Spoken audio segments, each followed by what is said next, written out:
네, 이번 순서는 다양한 의학 정보를 쉽고 정확하게 알려드리는 닥터톡톡 시간입니다. 오늘은 순천 연세광해병원 이원창 원장님과 함께 허리 통증의 원인과 해결 방법에 대해서 이야기 나눠보도록 하겠습니다. 원장님 안녕하세요. 네, 안녕하세요. 네, 요즘에 척추 질환이나 허리 통증을 호소하는 환자들이 많아지고 있습니다. 저도 가끔 앉았다가 일어날 때 허리가 찌릿할 때가 있거든요. 요즘 이런 환자가 많아지는 이유가 좀 있을까요? 무엇보다도 가장 많은 원인은 그 생활 습관이겠죠. 생활 습관이 예전에 비해서 물론 편해지긴 했지만 또 그와 마찬가지로 운동이 부족해지고 또 아무래도 이제 나이가 들면서 또 요새는 장수 시대잖아요. 그러니까 장수하다 보면은 아무래도 기계는 쓰면 노화가 오듯이 그런 이제 노화적인 부분들도 상당한 영향을 미칩니다. 그래서 예전에는 디스크 질환이 좀 더 많았는데요. 요새는 이제 아무래도 노령화된 사회이기 때문에 협착증 환자들이 좀 급격하게 증가되는 추세가 약간 그런 거를 반영하는 추세이지 않을까 싶습니다. 네, 제 주변에도 사실 허리가 좀 아프다고 하시는 분들 많으신데요. 보통 이제 허리가 아프다고 하면 혹시 이게 디스크가 아닐까 고민을 많이 하는데 이게 또 협착증이라고도 하더라고요. 그 디스크와 협착증은 어떻게 다른가요? 맞습니다. 예전에는 한 30년 전에는 허리 아프다 그러면은 대부분의 경우는 디스크야 그랬는데 요새는 협착증이야 라는 말을 많이 듣습니다. 대표적으로 디스크라는 거는 이 연골이 이런 그 균열에 의해서 찢어져서 신경을 압박하는 질환이고요. 네. 또 협착증은 이 신경에 대한 통로가 이렇게 좁아져서 신경을 압박하는 질환입니다. 그렇기 때문에 증상적으로도 약간 다른데요.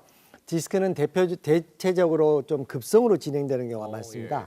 그래서 통증도 급격하게 오고 또 통증이 일반적인 치료로 잘 안 낫는 경우가 많고요. 반면에 협착증은 약간 만성적으로 진행되기 때문에 환자들이 좀 아팠다 안 아팠다 합니다. 그래서 초기에는 그 어떤 그 자기에 대한 그 병에 대한 심각성을 못 느껴서 저희 병원에 내원하셔서도 아니 뭐 좀 무리만 하면 아프지 뭐 대체적으로는 뭐 괜찮아 이렇게 말하거든요. 그런데 척추 질환은 가장 중요한 게 뭐냐면은 그 강도가 아니라 빈도입니다.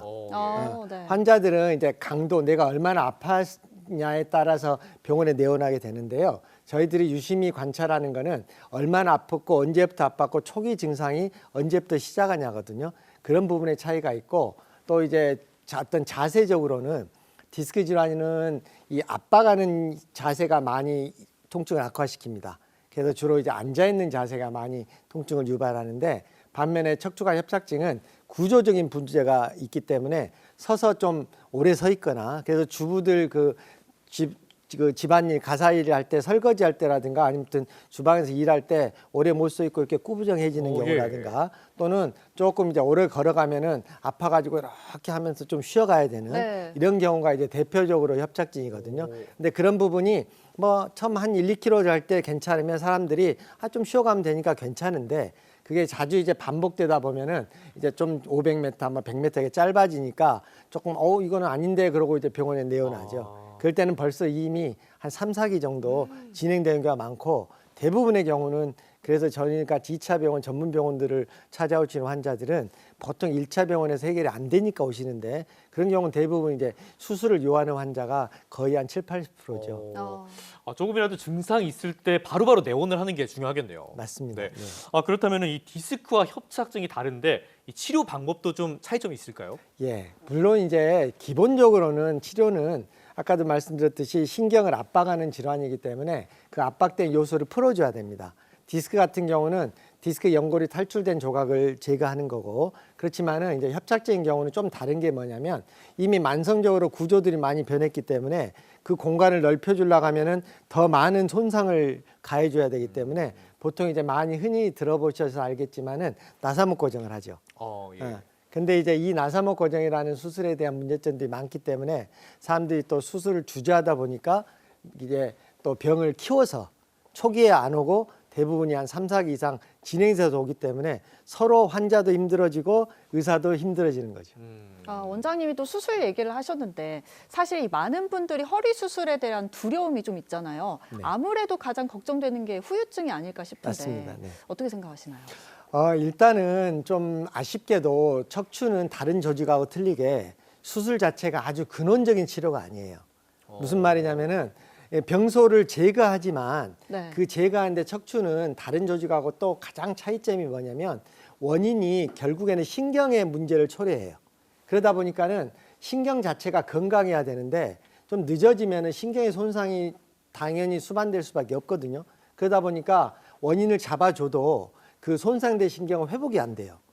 이런 부분에서 가장 문제가 되는데 거기다 한술 더 떠서 수술을 하게 되면 방금도 말씀드렸듯이 병소만 제거할 수도 있지만 대부분의 경우는 나사못 박으려고 하면 상처도 많고 또 출혈에 대한 부담감들 또 이런 질환들이 고령화된 그 환자들이 많기 때문에 그런 고령화된 환자들을 수술하다 보면 뭐 마취에 대한 문제, 뭐 출혈에 대한 문제 또는 요새는 그 전신 질환들을 많이 갖고 있잖아요. 뭐 당뇨나 혈압 이런 것 때문에 수술 이외의 그런 부대적인 문제들이 상당히 수술을 주저하게 되니까 또 환자들이 그런 또 속설 그리고 또 치료해도 아유 뭐 별로 차이가 없다더라, 아니면 더 아프지더라 또는 재발 안 되더라 이런 문제 때문에 자꾸 수술을 미루다 보면은 근원적인 치료를 안 하다 보니까 병이 근본적으로 해결이 안 되는 거죠. 그렇군요. 역시 가장 중요한 거는 수술하기 전에 우리가 미리미리 건강을 잘 지키는 게 중요할 것 같은데요. 그렇다면 우리가 일상 속에서 허리 건강을 잘 지키는 방법에는 좀 어떤 것들이 있을까요? 우선 이제 그 전문가하고 빨리 상의하셔서 조기에 빨리 병소를 확인하는 게 중요한데 요새는 그런 것들을 좀 간단하게 해결하는 수술적이 아닌 그런 그 비술적, 시술적인 방법들도 많기 때문에 그런 것들은 뭐 한 30분 정도면 돼요. 간단하게 하거든요. 그러니까 그런 전문가와 상의하셔서 내 병이 깊어지기 전에 빨리 어떤 조치를 취하는 게 가장 중요하고요. 무엇보다도 예방이죠. 모든 것들은. 그래서 항상 바른 자세와 생활 습관이 중요한데 요새 최근에 최근에는 아무래도 그런 그 육체적인 활동보다는 그런 그 사무적인 활동이 더 많다 보니까 운동하는 것이 게을리되고 이래서 자세 생활 습관도 중요하지만 꾸준한 척추 관리 운동, 특히 스트레치 운동을 한 하루에 막 20분 정도 그리고 걷기 한 30분 정도 꾸준히만 해도 정말 척추는 건강의 질이라고 말씀드릴 수 있겠습니다. 네. 네, 허리는 또 우리 몸의 기둥이라고 하잖아요. 원장님이 말씀해주신 생활 습관 교정으로 허리 통증도 예방하시고 허리 건강도 잘 지켜보시면 좋겠습니다. 네, 끝으로 원장님 시청자분들께 당부하고 싶은 한마디 있으시면 해주시죠. 방금도 이제 쭉 설명을 드렸지만은 제일 문제가 어쨌든 간에 예방이 가장 중요하고요.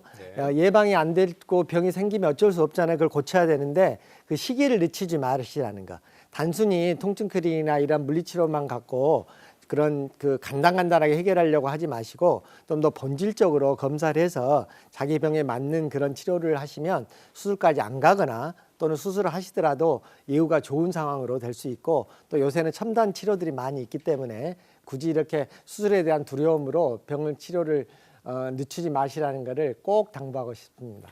네, 원장님 오늘 말씀 고맙습니다. 감사합니다. 감사합니다.